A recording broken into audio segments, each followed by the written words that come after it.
This podcast is brought to you by the Education and Youth Board of Estonia, member of ERYICA, the European Youth Information and Counseling Agency. Podcast is an activity of project YIMINDS, Youth Information Minding Young People's Mental Health. I am your host, Marit Kannelmäe-Geerts. In this podcast, we will focus on first-hand support techniques. So all the ways to establish the contact with the young person and how to provide the first-hand help for somebody who is in mental health distress, and something that all the youth information workers, youth workers can use. And as always, I have two nice guests here. We have Maria Peyioti from Cyprus, and we have Bojan Lazarevski from North Macedonia. I will give you now the microphone to introduce yourself, so let's start with Maria. Okay, hi everyone. My name is Maria Peyioti. I'm a resident psychiatrist originally from Cyprus, and I'm also the head of the Parliamentary Health Committee of the 6th House of Your Representatives back in my beautiful island of Cyprus, where alongside 10 incredible individuals from all over Cyprus, two of whom we actually met yesterday in the previous podcast, we worked together in a combined effort to create a report that highlights the problems and difficulties young people face in Cyprus when it comes to their mental health. And we also suggested a handful of solutions and a handful of actions that can be taken in order to help young people in my country with their mental health. Actually, our subject is youth mental health. That's our title of our report. So, and we focus also a lot on breaking the stigma. I think that's something very important because it's the number one reason why people don't seek out help, don't reach out for help, because they're afraid of being stigmatized about that. So it's very important. And also it's very important that such podcasts, such guides exist in order to familiarize people with the sense of mental health and to make it more familiar, because I think people tend to be afraid with what they don't know. So it's important to make people familiar with mental health. Thank you, Maria. Thank you for being here. And Bojan? Thank you. Thank you for the introduction and also giving us the opportunity to speak in this podcast on this important topic. A little bit more about myself. I'm from a city close to the capital in North Macedonia, underneath the mountains.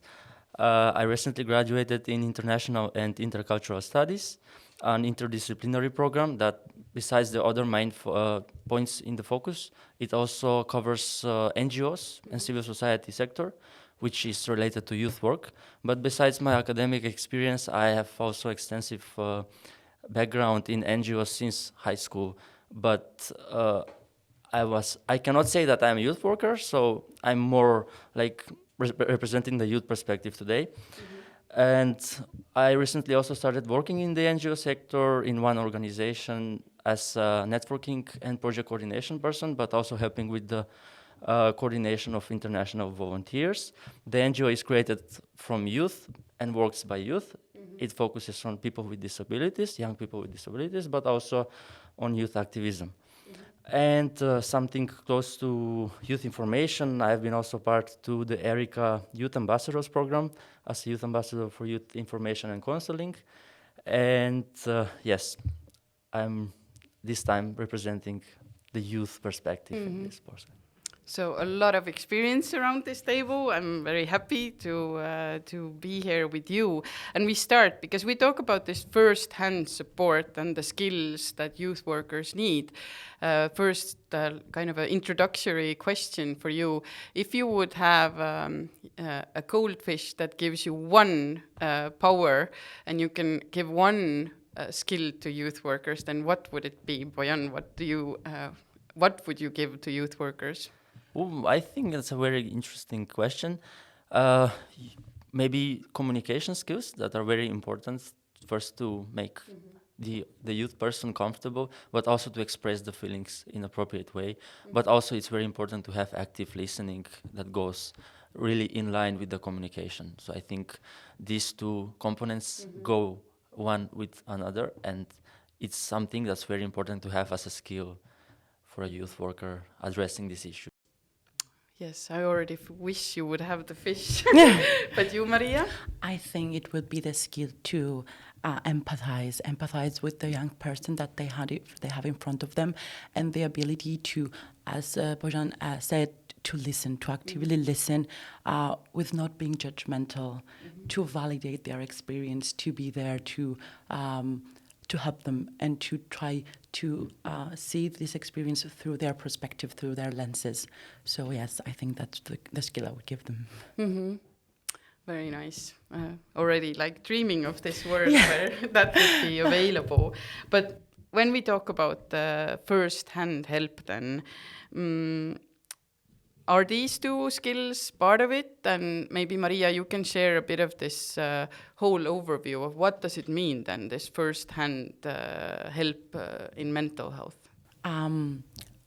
When it comes to a not professional perspective, because that's what I wanted to distinguish. It's a different aspect when, as mental health workers, approach a health crisis situation, and it's different. We expect people who are working with young individuals to approach it, and that's where I need to highlight the importance of education, the importance of youth workers and youth information workers being educated. They maybe should take up a course, a mental health first aid course, in order to be educated enough, be skilled enough, because in my opinion, sometimes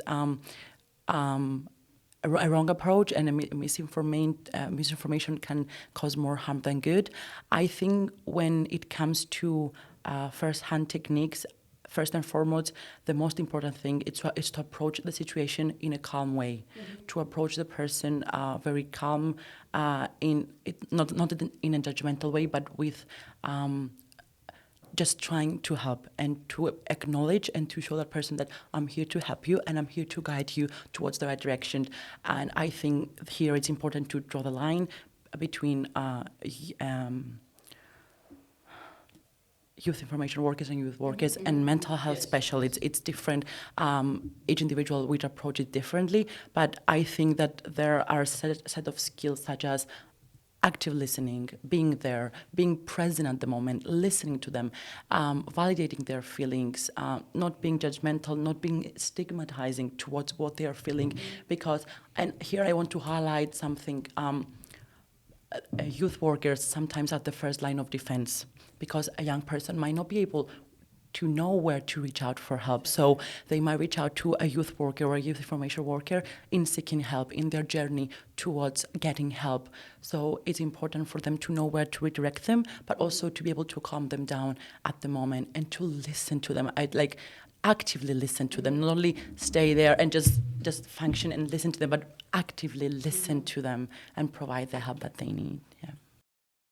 Very much similar to our experience in our organization. We also have mental health first aid, and there the first thing is to make the contact, which is both the things that you brought out. You need to have the skills to listen and to communicate, and also not be judgmental over the experience. And what we stress as well is that you can't start with your own experience or start to share all the things you know about mental health, but you first listen and try to understand where this young person comes from. And only then you can actually add, like, I know some places where you can get help, or let's see and figure out the plan. And maybe some things we haven't stressed enough in these podcasts yet is also your own mental health as a youth worker, that you need to take care of it. You need to take care of your own well-being, because otherwise you would not be a very good support. So, but Bojan, from like youth point of view, then, do you see already, or have you experienced already this, that youth workers are ready to give this first-hand mental health support to young people? Yeah, well, I've been recently part of one training that was pivot training aimed for youth workers to prepare them how to properly address these issues, how to identify first where they might be a need. Because if we see at the statistics, and it's also written in the guide, it's not just likely that someone in the room of a lot of young people have some mental issue or mental or needs any kind of support, but it's probable. So it's very important for the youth worker to be able to recognize the signs of it. So it might be the body language, maybe someone would be quiet, would act differently than usual. So this training was really nice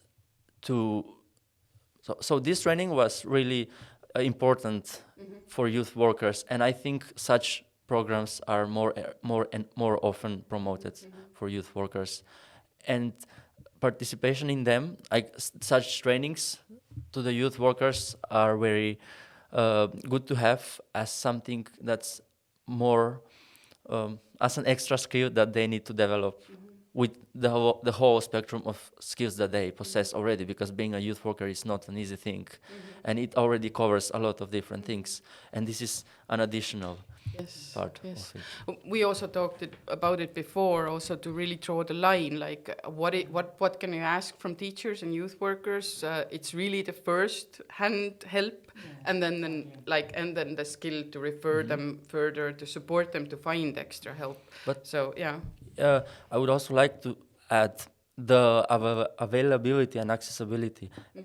To it, the help should be visible, and that's very important. For example, I was exchange student at Charles University in Prague, in Czech Republic, and the university really did a great job in promoting the opportunities for psychological assistance to the exchange students that come from abroad and study there.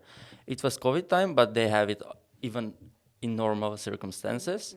Let's say they have a set of experts, psychologists, and every student can sign up, send an email, and get a counseling free of charge. And that's a great way to help and support the students and let them know that there's someone there who can help them to discuss the thing. Because when young people go abroad and they are in a foreign country, far from the family, maybe they are overwhelmed with exams and many other things that come with the moving abroad, which also comes in youth work, people that go to volunteer abroad, for example. It's very important to let them know that there is someone that they can refer to, ask for help, or just went to someone. And to normalize it. It's very important. And to add to what he said, it's very important to acknowledge the fact that a youth worker is not supposed to diagnose. They're not supposed to diagnose.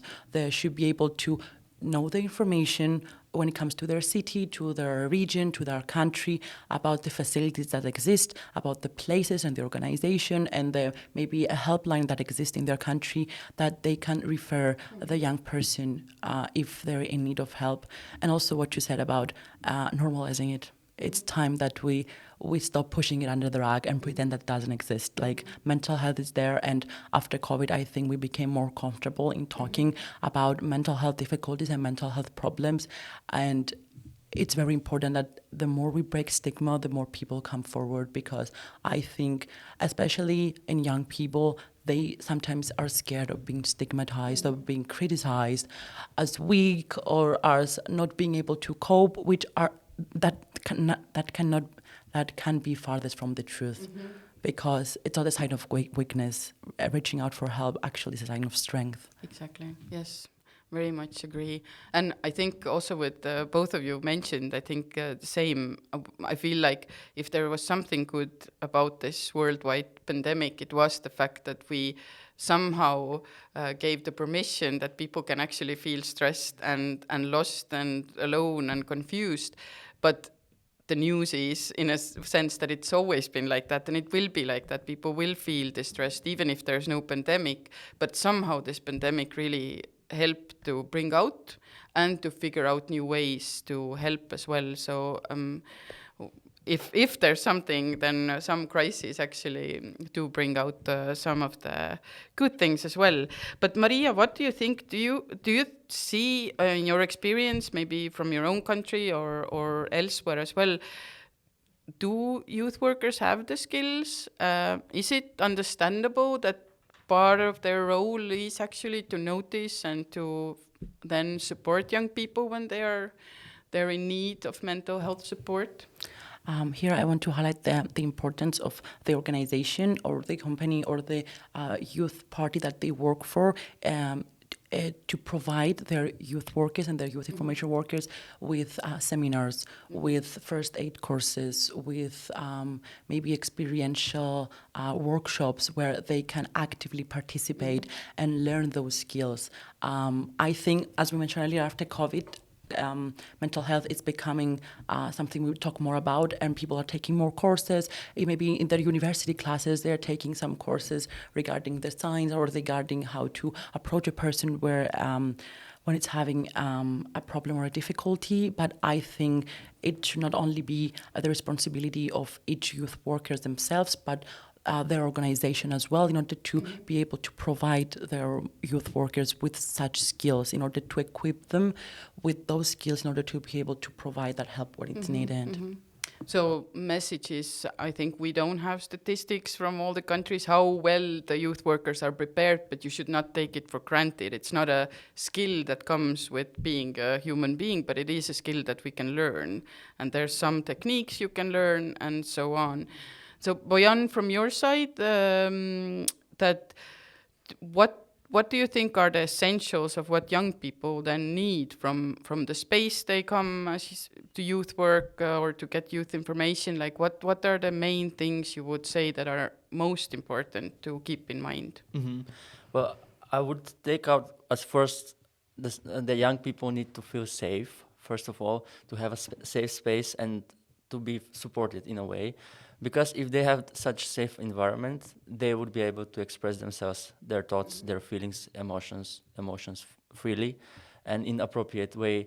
Because if they, first of all, cannot express themselves freely like this, it will not be possible to communicate effectively. And for the youth person or the person, youth worker or the person who is giving the support, for them to comprehend and to give the appropriate help. So such safe environment also entails confidentiality, which has been which was also mentioned in the previous podcasts, and is a very important aspect. The young person should feel confident, should trust the other person, the youth worker, that what they speak would be confidential. Also, the attitude should be non-judgmental. The young person should feel free to express without being afraid that someone would judge. Also, the active and empathetic listening that was also mentioned is very important, because they should feel like someone listens to them, and from the other side, the youth worker should not only listen to the words, but also to see the body language and to pay attention in details. All these things are like a set of components that are very important, and they are creating a safe zone, a safe space where young people would feel more comfortable through the process of it. But I would say the trust is the foundation here, and then comes everything else together with these aspects. And creating this safe space is like the base, like the basement for the whole support that needs to be given. So without the safe space, everything else doesn't have the validation that much. Yeah. We've talked a lot about the safe space throughout this podcast. This is kind of this essential, and in one of the podcasts also was mentioned that safe space actually is safe relationships. Maria, maybe you can also share what does it mean to you, like safe space? What does it has to do, have a safe place? I think creating a safe space starts even before a person reaches out to us for help. And to give you an example, for example, a young person wants to reach out to someone in regards to their mental health, but if they hear them talking about mental health in a derogatory, dismissive and stigmatizing way, they might not be able to reach out, because they will be themselves scared of being stigmatized. That I think that creating a safe place starts even before someone reaches out, about how we talk about mental health, how we express ourselves, how we contact ourselves, and how by even sharing our own experiences, we make people feel more comfortable to reach out to us, because they might see like, okay, they experience the same thing as I did, so they will understand. So that's something very important. Yeah. Yes, I also very much agree, and I think what you mentioned before also, that things that people don't know, they're scared of. And I think mental health is one of the things that we have so much stories and books and films about the scariest things about mental health. And it's also okay to express those fears in some way, but to then get also explanation, then get the facts that, well, mental health is everything to do with everything else except also the scary stories.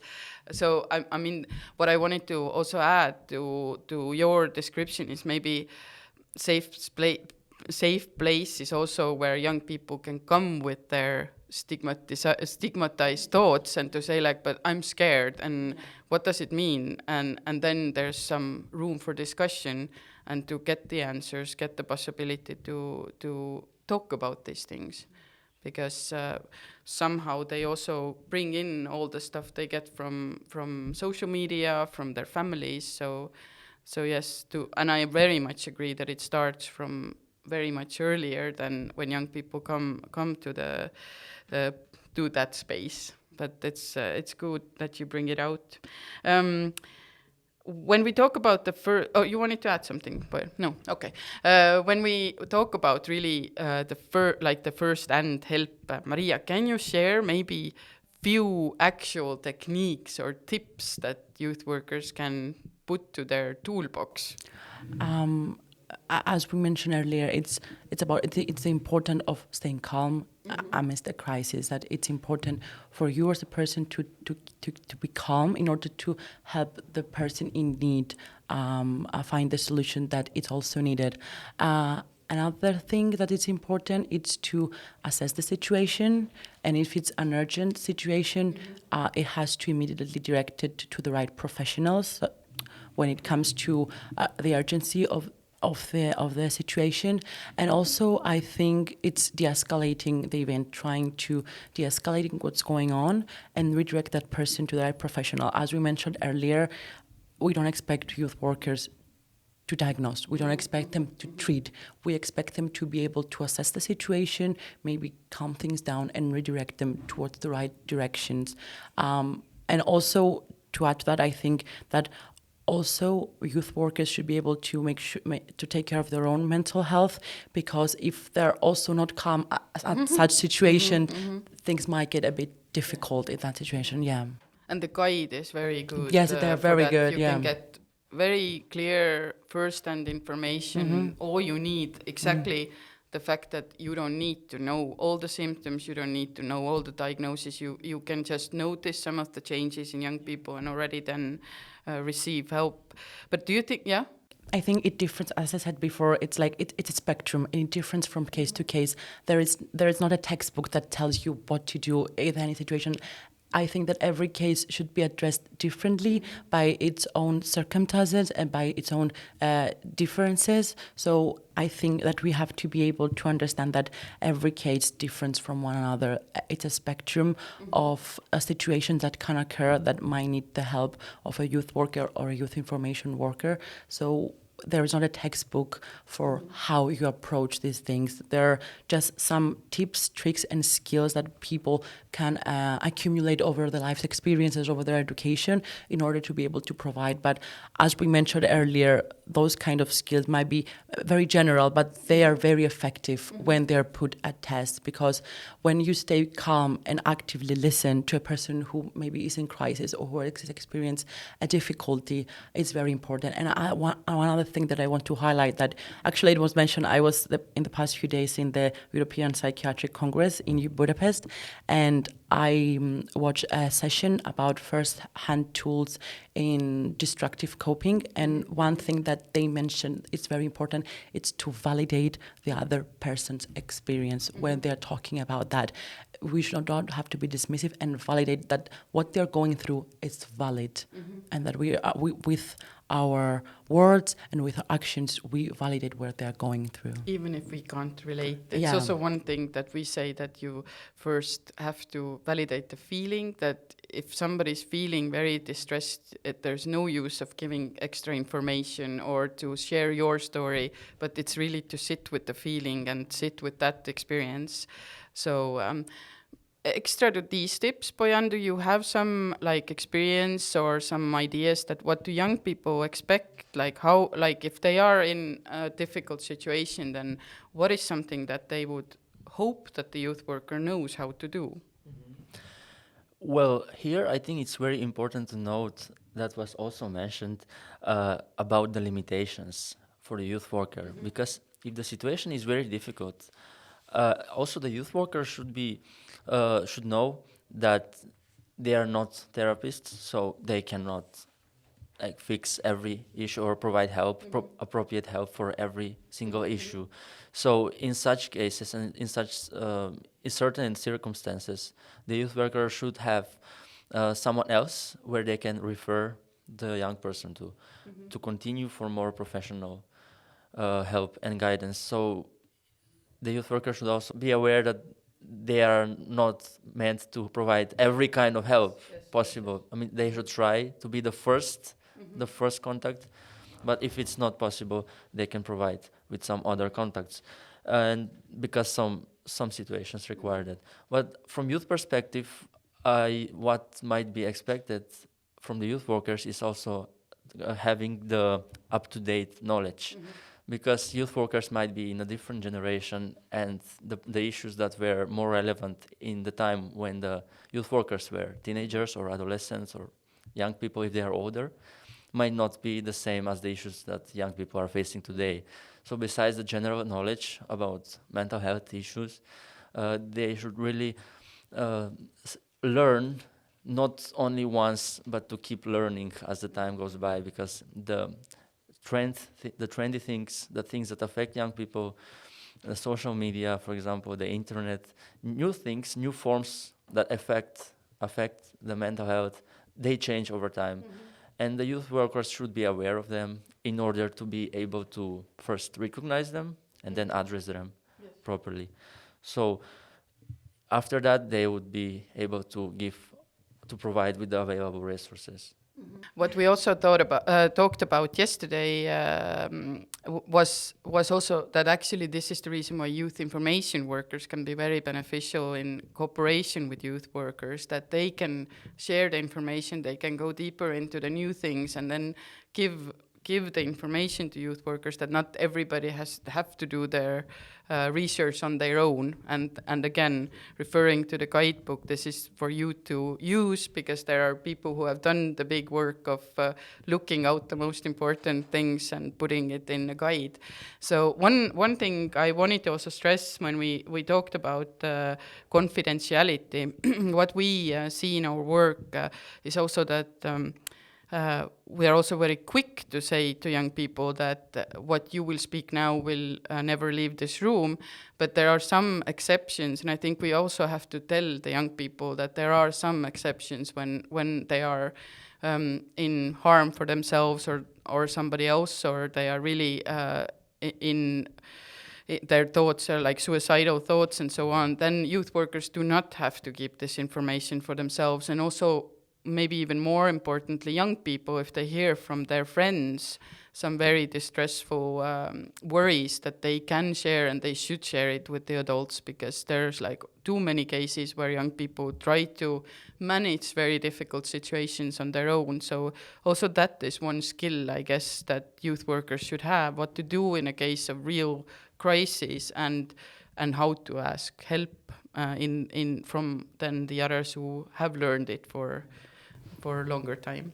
I think it's important in such a crisis moment for protocols to be implemented, and for those protocols to be implemented with the help of a mental health professional in order to have a more like evidence-based protocol, and to be able to assess such situations with a more proper and right way. And also it's important to know that it's okay for youth workers and youth information workers to bring in work, to ask for help.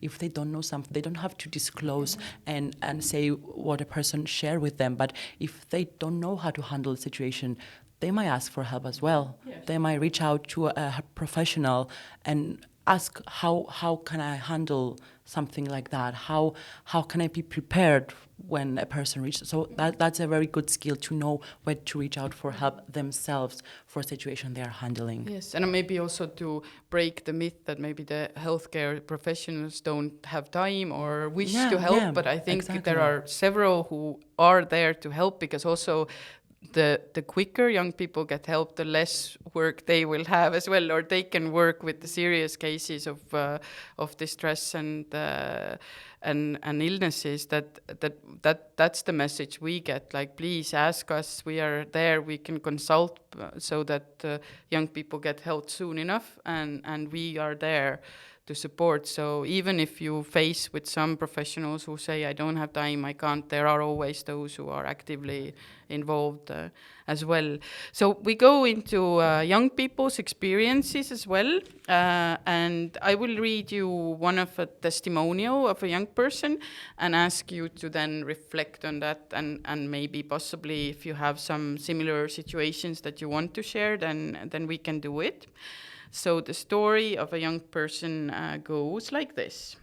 My experience was when I was around 14, 15, when I was faced with depression. However, I was able to manage this. And the reason is that I asked help on time and I didn't let it go worse.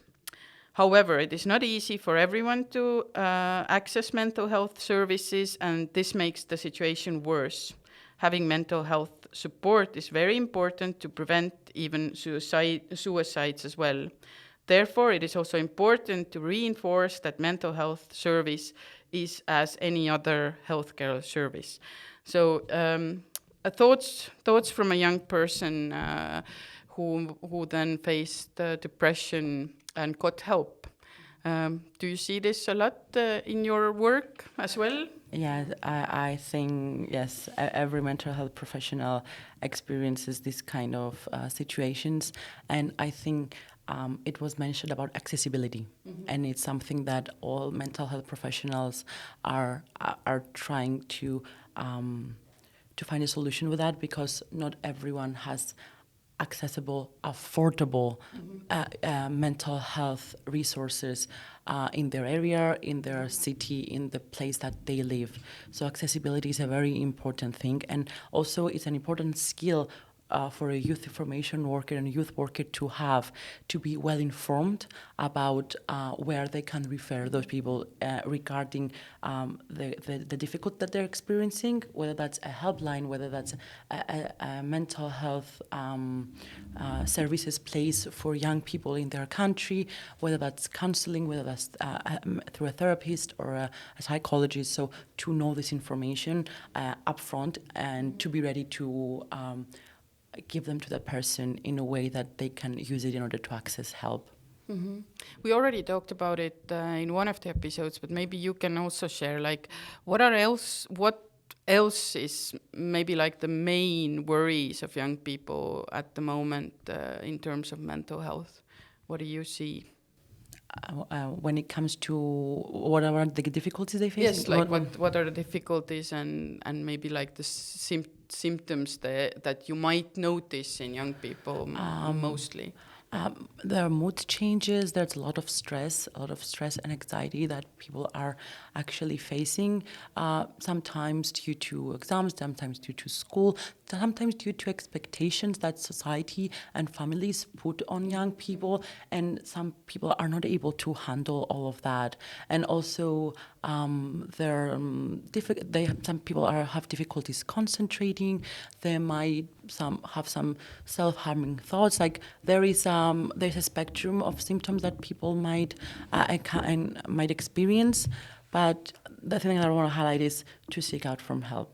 That's the important thing, and that there are mental health professionals there to help you, to assist you, and to guide you through this experience to the other side. Bojan, the story, is it something you've also noticed when you've worked in a youth work field? And what do you reflect? What's your reflection on the story? Yes, this might happen quite often and a bit more than what we think. It happens, especially when young people go abroad. Mm-hmm.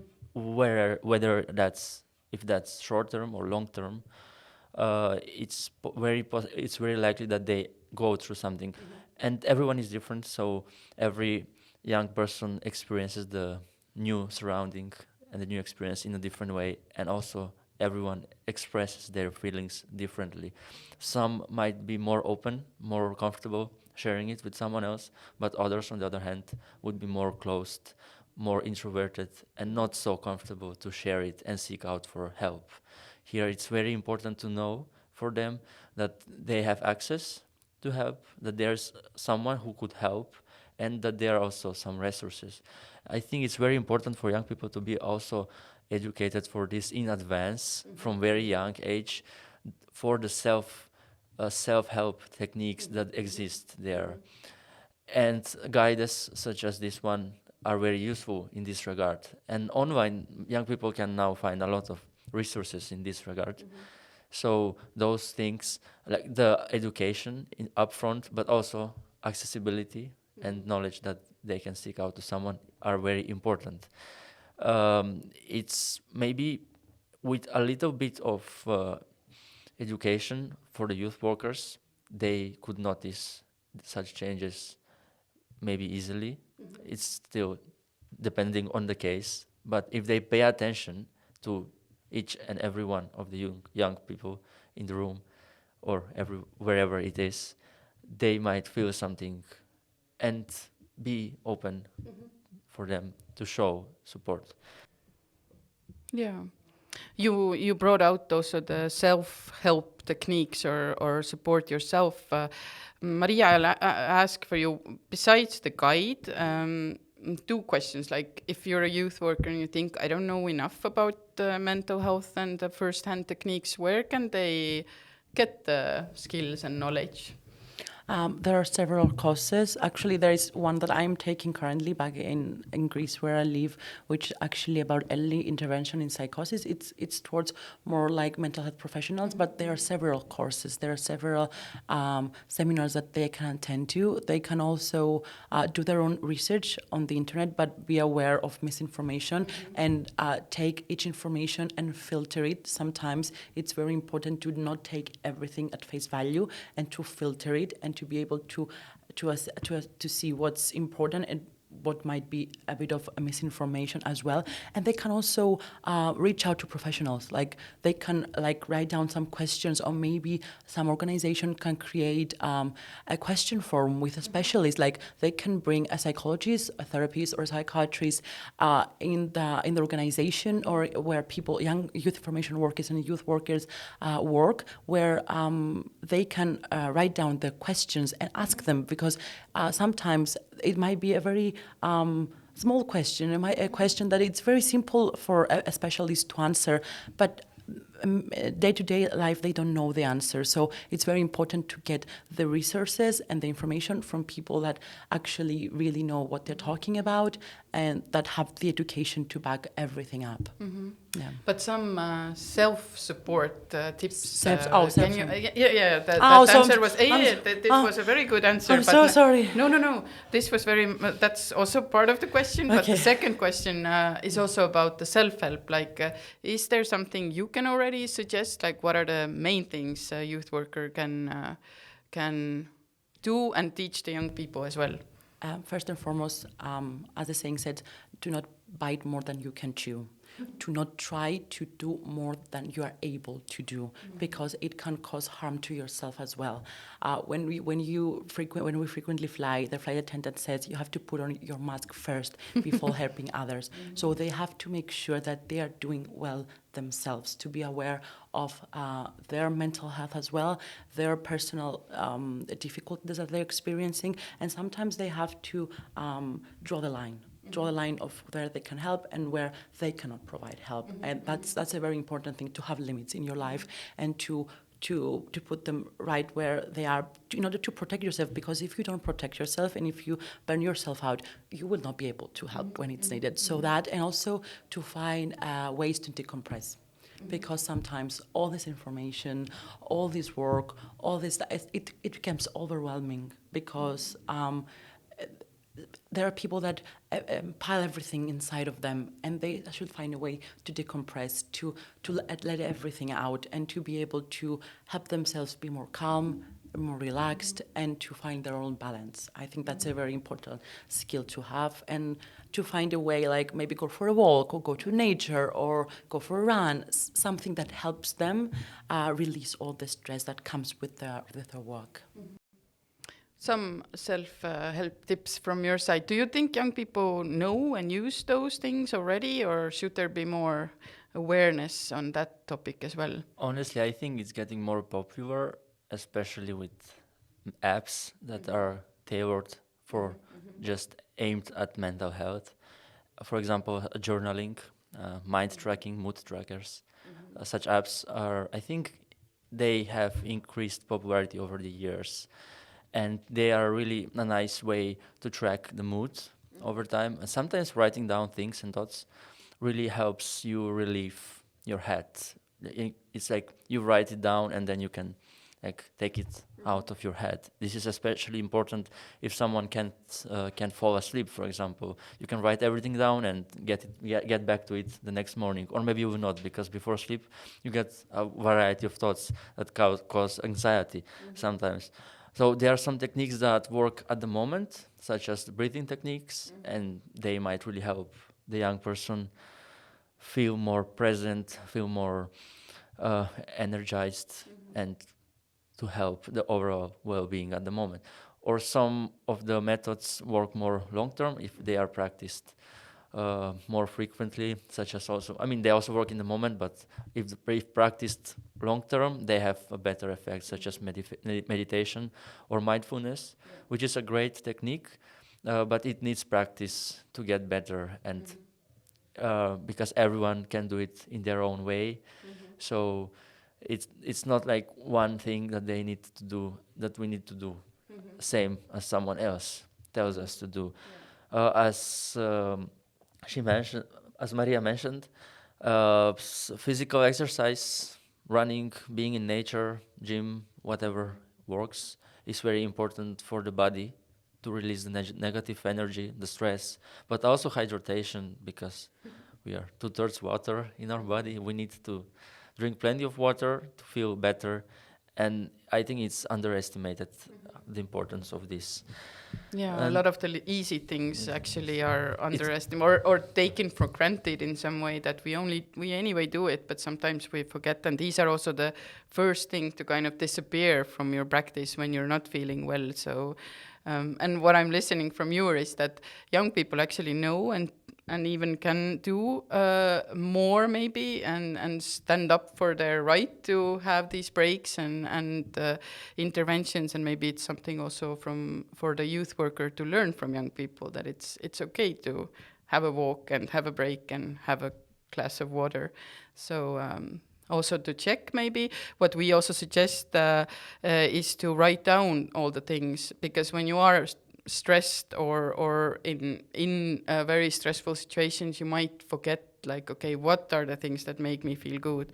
So it's good to have this first aid package with you, that you look, okay, yes, connecting with other people, let's try this, what works for me now. So yeah. I think it's also important to let themselves feel what they're going through, like that. Do not pressure themselves to be strong in order to be there to provide help to other people. They should allow themselves sometimes to go through their emotions, and to allow their emotions to be expressed, because they should not be pressured. They should not be pressured to feel strong, be there for everyone, to support them, because they're people as well, and they need, like, I think very important thing that I always mention is to show the same empathy to yourself that you show to others. That's a very good skill to have, to be empathetic, to be understanding towards your own needs, in order then to be able to use that power to help others. Yes, I also thought about this self-compassion, also in practicing all these things that Bojan mentioned, that it might not be so natural right away. So if you have setbacks, or it doesn't feel maybe like I can do this meditation, it's okay. And for some people it doesn't work. but for some it needs practice just to still your mind. If you're not used to it, it doesn't come with the first exercise. So kind of be also self-compassion in that sense is important. As we approach the end of the podcast, I ask you to bring out like something from this discussion that you really want to stress once more, or what you take as an important input you would like to share with others. So maybe Bojan, you can start. Yes, thank you. I would like to stress once again a few aspects that we discussed already, very good points that we made. First of all, young people should see the accessibility and availability, or the visibility of the support that's possible to be provided to them by the youth workers. On the other hand, every youth worker, besides the whole set of skills that they possess already, should also prioritize having some skills for identifying and providing some help for mental health issues. And then they should also know their limitations, that they are not therapists. They don't have to have the burden that they must help and solve the issue to the end, but in a way to be some first person that can provide with some help. And if possible, they need to also collaborate with others that are experts in the field, where they could refer the person for further help.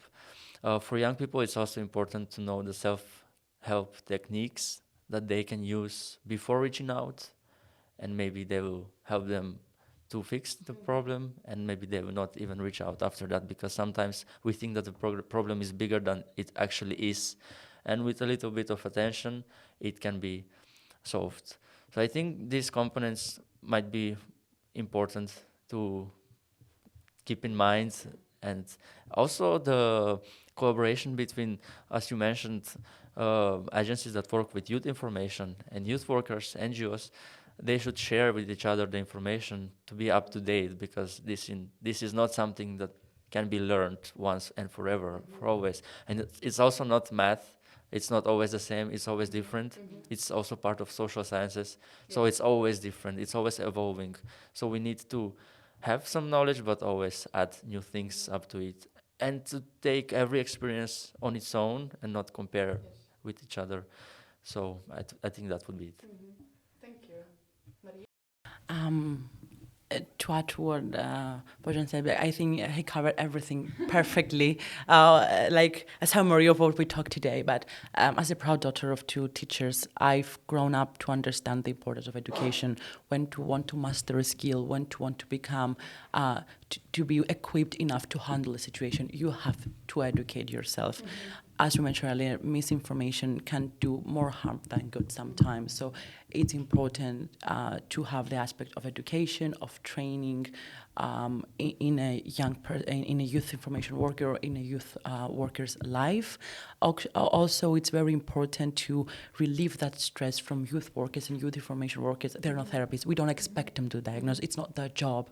Their job is to just be the first point of contact and to just be informed about the places where they can refer specialists and when actually it's needed to bring in help to help them. So we have to relieve them of that burden, because they might want to help, but sometimes they have to leave that to an expert who will take that from then forward and continue with the case. And I think something that we also stressed a lot is about, for each youth worker and youth information worker, taking care of themselves as well.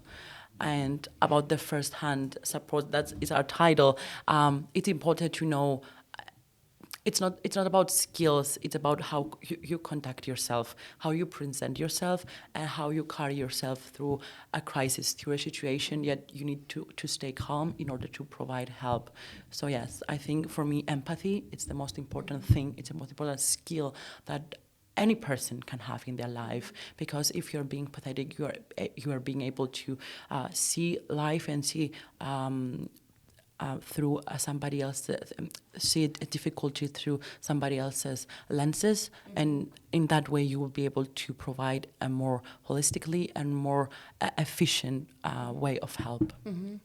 For me, I think I also will take with me the fact that it's very all of this is also really something you can learn and you can get better at. Even empathy, it's somehow thought that it's something that we are born with and that's what we have. But actually, like, reading other people's experiences, talking to people, to really listen, and listening in a sense of we say also in our organization when we do exercises on listening is that try to listen so that you don't think about the answer or you don't think about your own experience. Even if it brings bigger pauses in the discussion, it's okay, but just really listen. And it's also a skill that we can learn. And it's okay if you say, okay, this is something I need to practice still. It's very human to have to develop in different areas. So. And to end with, like we always do in this podcast, we end with some tips that you yourself do to maintain or support your mental health. So, Maria, what are the things that you... I shared some earlier. Yes. It helps me because my job tends to be stressful sometimes, and I acknowledge that, and I try not to neglect my own needs. So I like to go out for a walk, to walk next to the sea. It calms me down. It helps me a lot. And I also try, as I mentioned earlier, to provide myself with the same kind of empathy that I try to give my patients as well, because, and I let myself feel those feelings, express it, and I try to decompress as much as I can. And a walk by the sea, it helps me a lot. Yes. I'm also a sea person. Always helps. Yeah. You, Bojan. So unfortunately, there's no sea in my hometown. But as I mentioned in the beginning, it's underneath the mountains. So I often go to hike, and it really helps me even after the hike for the next days. But when I'm in the city, it's easier for me just to go to take the run, to take a run, or just have a walk. In the other regular days, also having to exercise or just listening to music. But I think it's also different every time. For example, sometimes for me it works to stay at home, be alone, and read a book, or watch something on the watch movies or something. But sometimes it helps to socialize and to be around with people, to hang out with friends. So depending on the day. And I think those are maybe the main things, but everyone can have some unique ways, so you should not rely on someone else's.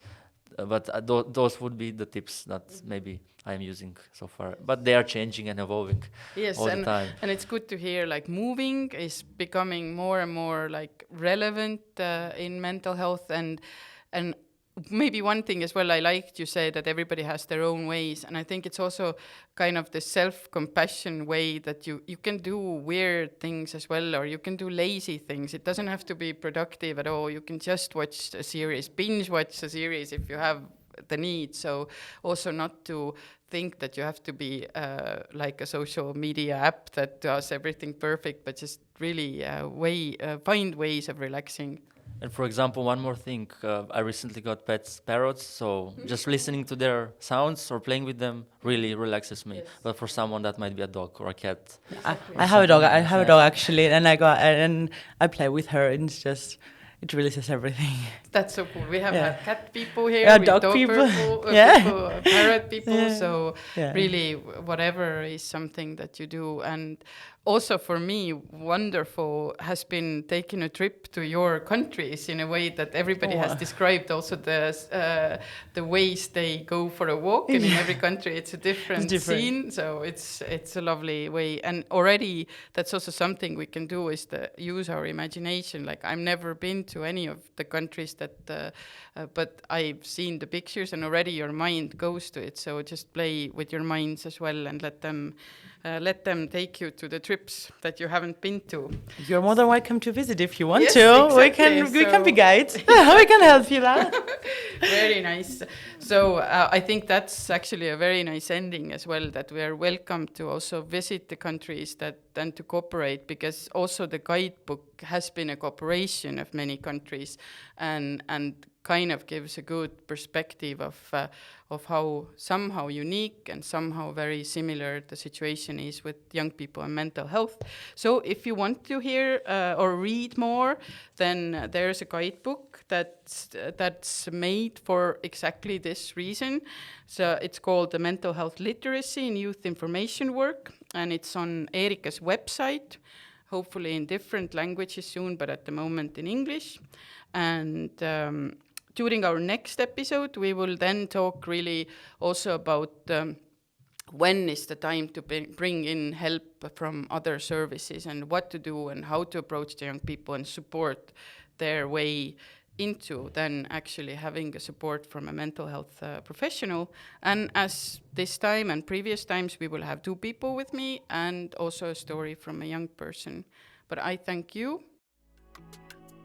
This podcast was brought to you by ERYICA, the European Youth Information and Counseling Agency, and produced by the Education and Youth Board in Estonia, in cooperation with NGO Peaasi, Head Matters in English. It's co-funded by the European Union in the framework of the Erasmus+ YIMINDS project on young people's mental health. Views and opinions expressed are, however, those of the host and the guest only, and do not necessarily reflect those of European Union. Neither the European Union nor the granting authority can be held responsible for them.